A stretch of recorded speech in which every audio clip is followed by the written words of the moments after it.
이제 이렇게 피곤한 중에도 고향 교회에 찾아와서 함께 하나님께 영광 돌리기 위하여서 비좁은 중에도 이렇게 앉아 계신 여러분들을 바라볼 때 참 한 교회의 목사로서 흡족하기도 하고, 또 같은 하나님을 믿고 하나님을 사랑하는 사람 가운데 한 사람으로서 또 감사하기도 하고 참 기분이 기쁘기도 하고 그렇습니다.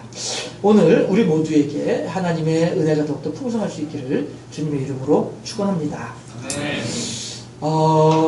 지난 여름은 어느 때보다도 무더웠던, 어느 때보다도 살아내기 힘들었던 그런 여름 가운데 하나가 아니었을까 하는 생각을 합니다. 온도만 높아서 날만 뜨거워서 지내기 어려웠다라고 이야기하는 것보다는요, 전쟁이 일어나지 않을까 염려하는 그런 일들이 지난 여름 동안에 있었습니다. 그리고 또 여러 사람들이 제2의 IMF가 올런지도 모르겠다, 제2의 국가 부도 사태가 올런지도 모르겠다, 이런 거 가지고 걱정하는 사람들도 있습니다. 자영업자가 그렇게 많이 늘어난다라고 하는 사실은 그만큼 회사에서 퇴직한 사람들이 많다라고 하는 의미가 되는 것이고, 또한 자영업자가 그만큼 폐업 신고를 많이 한다는 것 또한 이른바 흔히 하는 말로 말아먹었다라고 하는 그런 안타까운 표현을 할 수밖에 없는 그런 상황에 처해 있다라고 하는 반증인 것이지요. 그와 아울러서 연일 자살률은 OECD 국가 가운데 세계 1위다라고 하는 그런 이야기들을 하고요. 그런 가운데서 또 특히 노인 자살률과 청소년 자살률이 그렇게 높답니다. 대구교육청에서 발표하기를 전년도에 초등학생이 250명이 자살했다는 거예요. 대구에서만. 이런 것을 생각을 해볼 때 개인적으로도 참 하루하루 살아내기가 너무나도 힘들고 무더운 혹독한 그러한 지난 여름이 아니었겠는가 하는 생각을 해보게 되는 것입니다.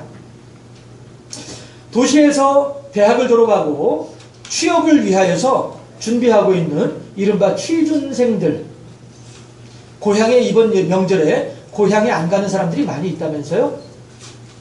한 달 생활비와 자취방 그 방세와 이런 것들 고향으로부터 지원받는 것도 죄송스러운데 추석에 내려갈 차비 달라는 말도 염치 없어서 못하겠다라 하는 것입니다. 또 그렇게 해서 어렵사리 집에 가게 되면 너는 요즘 어떻게 지내냐? 언제 취직할래? 준비는 잘 돼가고 있냐? 물론 어른들은 걱정해서 하는 말씀이지만 듣는 취업준비생들은 가시방석이다 하는 것이죠. 아예 그래서 고향길을 포기하고 말더라 하는 것입니다.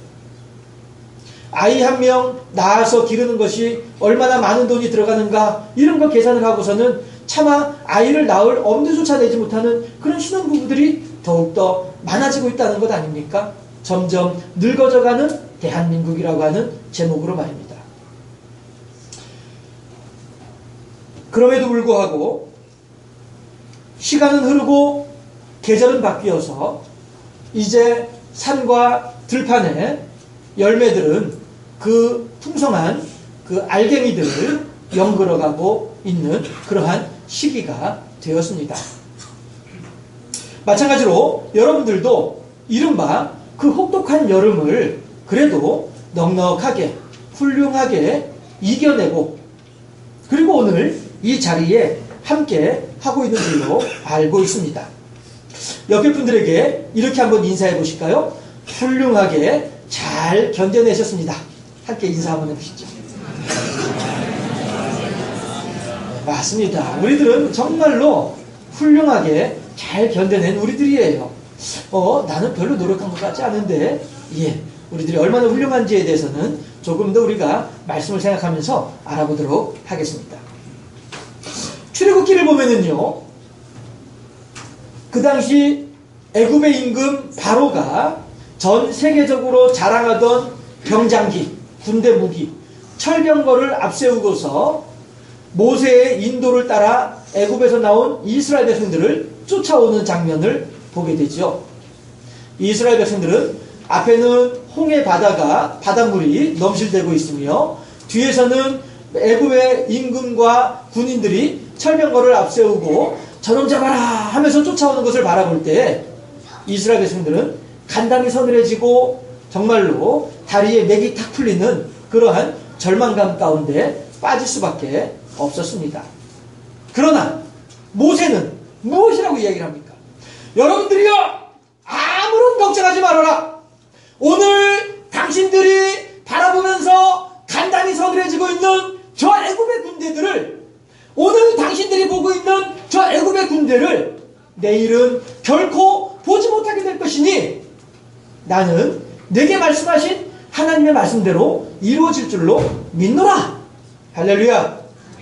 그렇게 모세는 이 홍해를 향하여서 그의 지팡이를 들어서 내어 밀었고, 하나님께서는 애굽 군대와 이스라엘 백성들 사이에 짙은 안개를 두심으로써 애굽 군사들로 하여금 좌우를 분간하지 못하게 하고 혼란 가운데, 혼돈 가운데 빠져서 우왕좌왕하게 만들고 있더라 하는 것입니다. 그런가 하면 이스라엘 백성들이 보는 앞에서 홍해에는 밤새 동풍이 불어서 넓은 길을 만들어내는데 뻘밭이잖아요.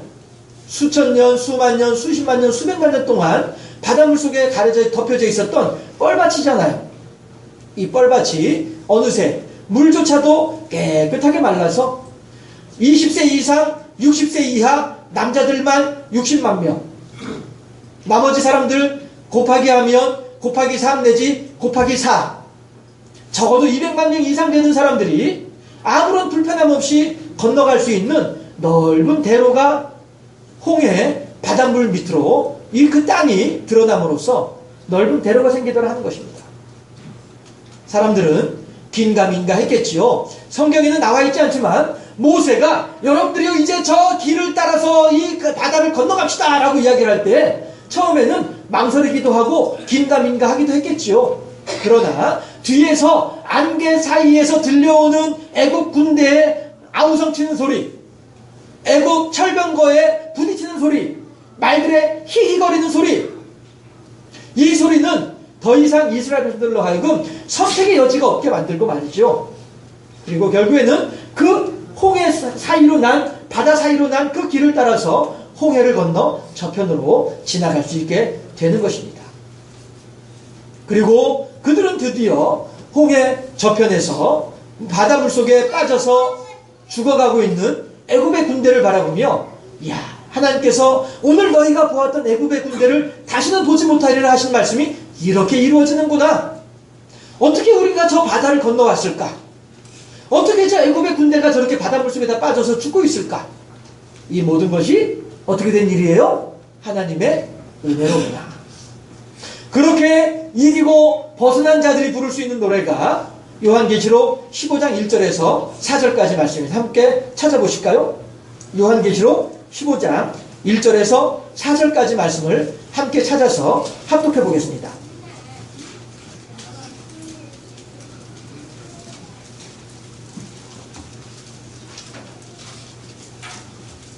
요한계시록 15장 1절에서 4절까지 말씀입니다. 함께 합독합니다. 1절 말씀. 또 하늘에 크고 이상한 다른 이적을 보매 7 천사가 7 재앙을 가졌으니 곧 마지막 재앙이라.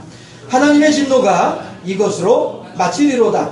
또 내가 보니 불이 섞인 유리바다 같은 것이 있고 짐승과 그의 우상과 그의 이름의 수를 이기고 벗어난 자들이 유리바닷가에 서서 하나님의 검은 고를 가지고 하나님의 종 모세의 노래 어린 양의 노래를 불러 이르되 주 하나님 곧 전능하신 이시여 하시는 일이 크고 놀라우시도다.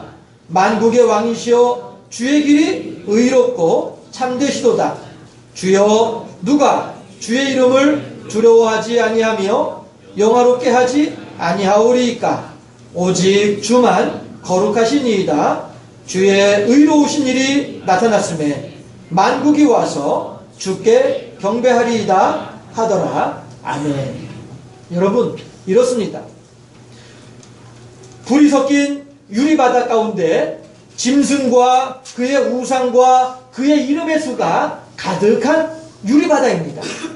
그러나 믿음으로 충만한 하나님의 백성들은 그 유리바다를 넉넉히 이기고 벗어날 수 있는 것입니다.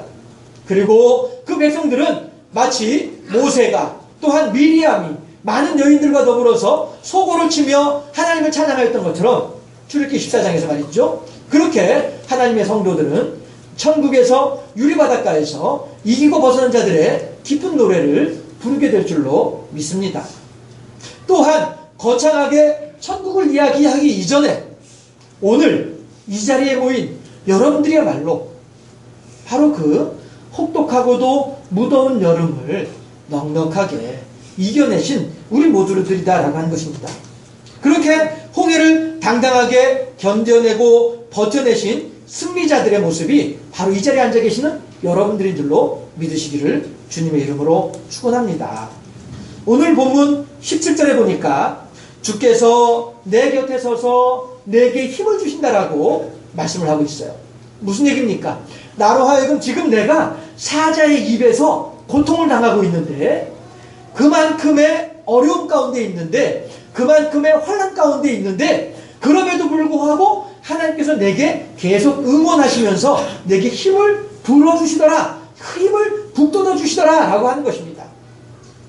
우리들 마찬가지로 이 세상을 살아가는 가운데 이 모양 저 모양으로 어찌 어려운 일이 없었겠습니까? 누구에게 차마 말하지 못하고 혼자서만 사귈 수밖에 없었던 그런 힘든 일들이, 그런 위기의 순간들이 어찌 없었겠습니까? 그렇지만 그 시간들은 내 혼자서 견뎌낸 것이 결코 아니고, 그 시간들은 나 혼자서 그 일들을 감당한 것이 결코 아니었더라라고 하는 것입니다.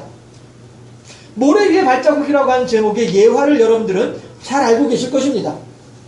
한 사람이 하나님으로부터 약속의 말씀을 듣기를 어떤 말씀을 들었느냐 하면, 예, 갑돌아, 나는 너와 함께 있을 것이며 네가 어디에 있든지 너와 같이 있을 것이다 라고 하나님께서 약속을 하셨어요. 그런데 그 갑돌이가 하루는 바닷가의 모래밭을 지나가게 되었습니다.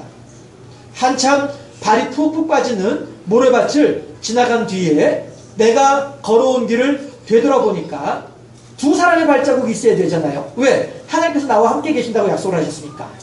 그런데 모래 위에 뒤돌아보는 발자국은 한 사람의 발자국밖에 찍혀있지 않은 거예요. 하나님, 어째서 나와 같이 계시겠다고 해놓고서 왜 나와 함께 계시지 않습니까? 어째서 하나님 약속을 어기십니까? 도리어 하나님을 향하여서 화를 냈습니다. 갑돌이가.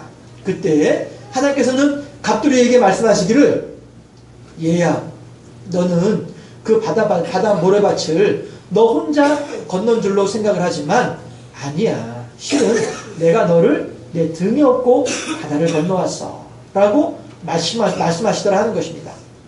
여러분, 그렇습니다. 우리들의 인생의 바닷가를, 우리들 인생의 고난의 그 무더운 여름을 우리들은 결코 나 혼자 지내온 것이 아니더라 하는 것입니다. 그리고 우리들은 어쩌면 너무나도 수월하게 신문에서, 뉴스에서, 텔레비전에서, 또 주변 사람들로부터 들려오는 모든 소식들을 들을 때에, 아닌데, 나는 그만큼 힘들지 않은데, 나는 그만큼 어렵지 않은데, 내가 잘나서입니까? 부모 잘 만난 덕입니까? 아니면 흔히들 하는 말로 조상 탓입니까? 아닙니다.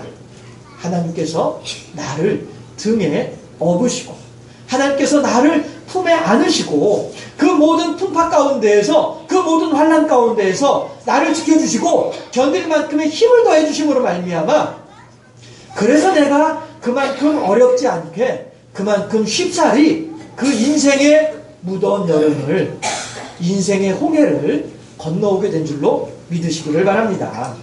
이것이 바로 하나님의 은혜라는 것입니다. 비록 내 눈앞에 홍해는 안 보일지라도, 비록 내 등 뒤에서 애굽의 병과의 소리는 들리지 아니한다 할지라도, 그것은 하나님께서 나의 연약함을 아시고 나의 부족함을 아셔서 나를 그만큼의 적당함으로 돌봐주시고 살펴주신 결과이다 하는 것이죠. 그렇다면 어째서 내가 이만한 은혜 가운데, 내가 이만한 사랑 가운데 선택받을 수 있었을까? 그 이유가 무엇일까?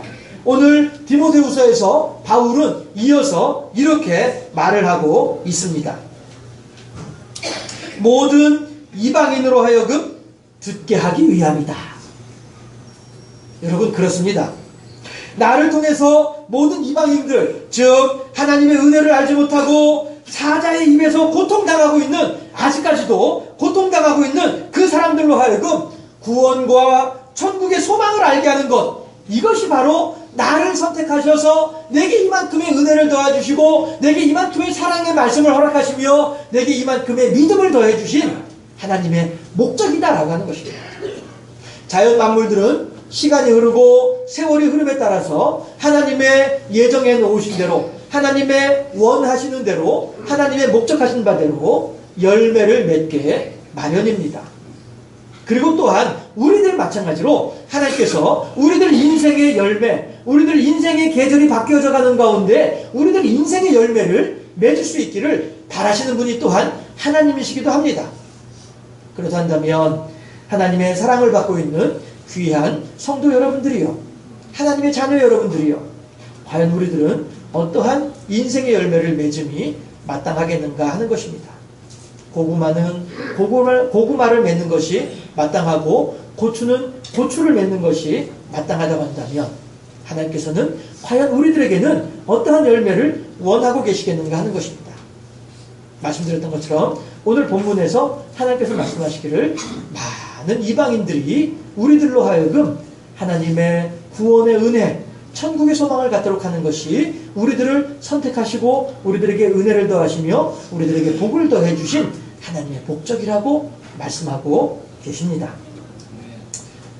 나름대로 우리들은 다양한 인생의 목표와 목적이 있을 수 있겠습니다만 무엇보다도 나를 사랑해 주시며 나의 구원을 위해서 십자가의 고통까지도 감내하신 우리 구주 예수 그리스도를 바라보면서 주변의 불신자들, 그들 나름대로 잘 살아가고 있는 것 같이 보이지만 오늘 본문에서는 사자의 입에서 고통당하고 있는 사람들이다라고 표현하고 있습니다. 그들을 향하여서 하나님의 사랑을 알 수 있도록 도와주는 영혼의 열매를 맺어보실 수 있기를 권해 드리는 바입니다.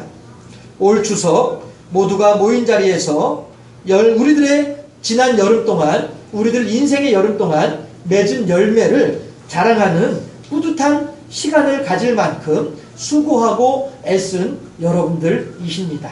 이제 그 수고에 한 가지 더 수고를 더해서, 물론 지금까지 그렇게 충성스럽게 진실되게 행해 오신 분들도 많이 계시겠습니다만 그 수고에 한 가지 수고를 더해서 영혼의 열매를 더욱더 풍성히 맺음으로써 하나님의 은혜와 자비를 베풀어 주시는 그 하나님을 잊지 아니하며 더욱더 크게 영광 돌려드리고 기쁘게 흡족하게 해드리는 복된 삶의 주인공들 다 될 수 있기를 주님의 이름으로 축원합니다.